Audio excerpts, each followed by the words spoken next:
Welcome. Today I will show you the biography drama history film from 2015, The 33. Copiapó, Chile. Many of the town's men dig for gold in the San Jose mine. Mario takes extra shifts to support his wife Katy and his daughter Escarlette. Lex considers taking a much safer job that pays much less to ease the mind of his pregnant wife Jessica and his father Don Jos. Darrow would rather sleep on park benches than accept the charity of his estranged sister Mari. Yanni entertains his fellow miners with his romantic escapades, while Edison dresses and behaves like an Elvis impersonator. Jos doubles as a pastor for the men when they head below ground. Shift foreman Luis has growing concerns about the safety of the San Jose mine. Gomex, the crew's oldest member, will retire in 2 weeks. August 5, 2010. Day 1. Mario, Lex, Darrow, Yanni, Edison, Jos, Gomex, Luis, and other men board a shuttle to the San Jose mine.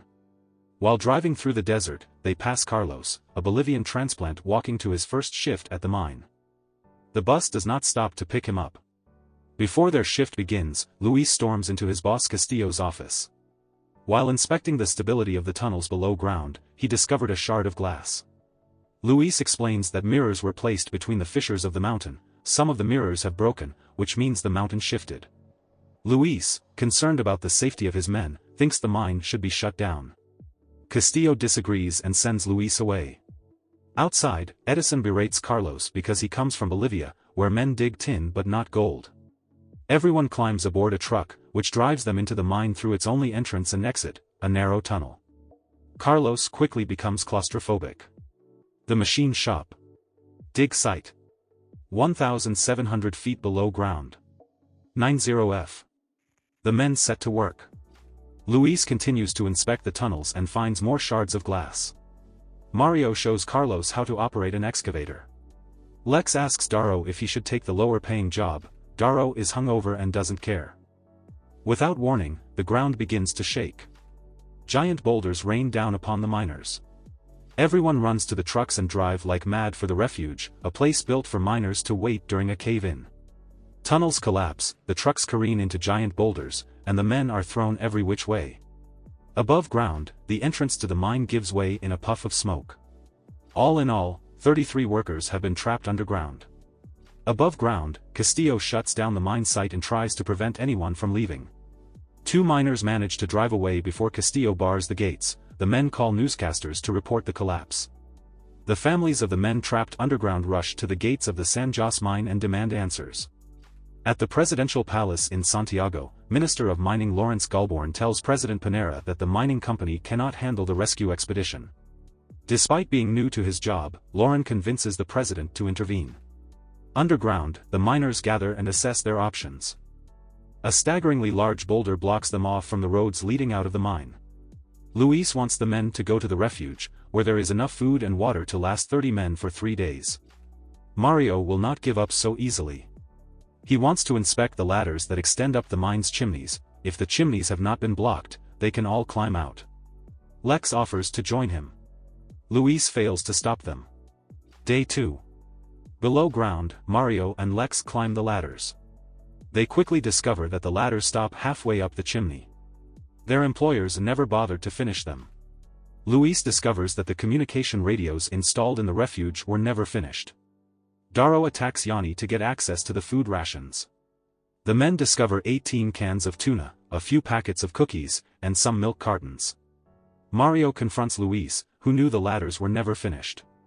Luis has given up hope. It took a century for the miners to dig this deep, and the company that owns the mine will never pay for their rescue. He believes they will die underground. Mario and Luis almost come to blows, but when Darrow begins to eat the rations, a riot erupts.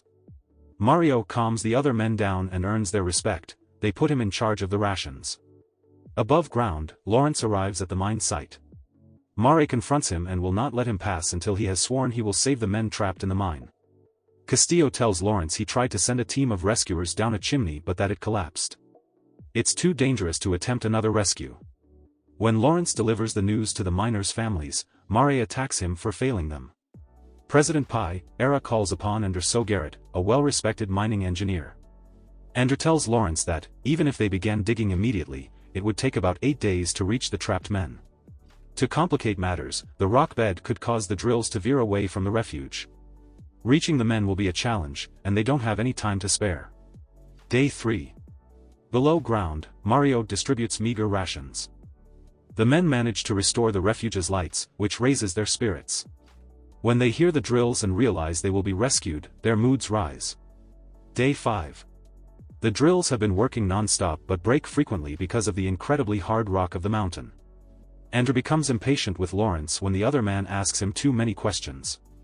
The families of the miners have set up camp outside of the mine site.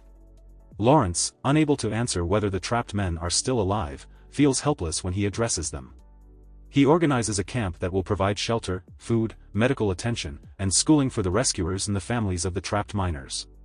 Mare finds Lawrence and thanks him for keeping his promise. Below ground, Darrow struggles through withdrawal. Joss comforts and prays with him. Day 8.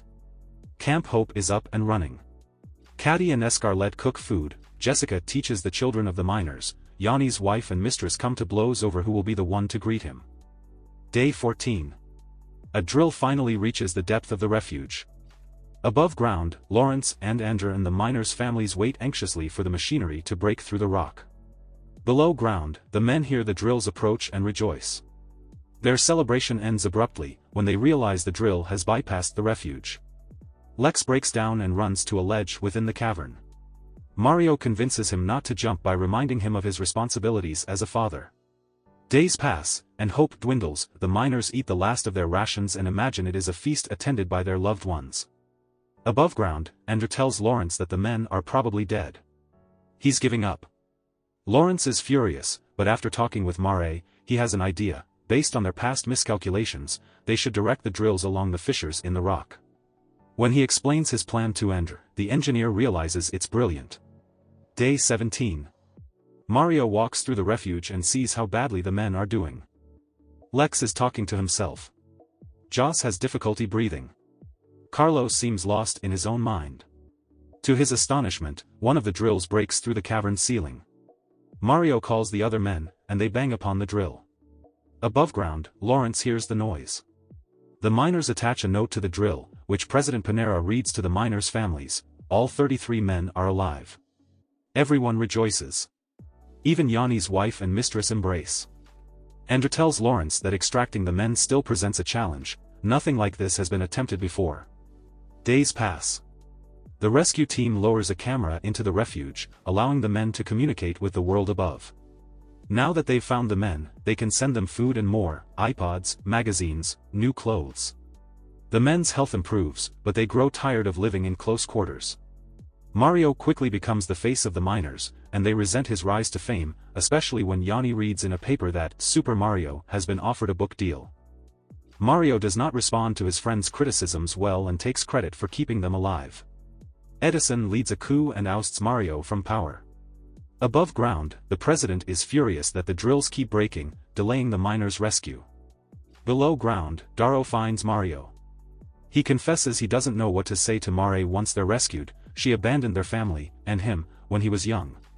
Mario tells him to forgive Mare and pray to God she forgives him. Edison awakens and believes Carlos has stolen his iPod. When he tries to beat Carlos, Carlos pulls a knife on him. Mario breaks up their fight and apologizes for letting his fame get to his head.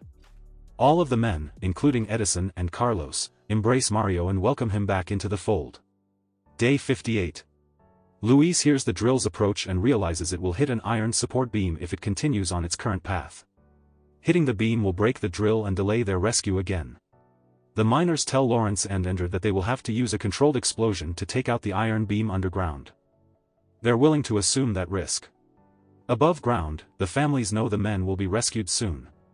Jessica goes into labor but refuses to leave the mine site. Yanni's wife decides to leave him while his mistress is invited to the extraction site by Mare.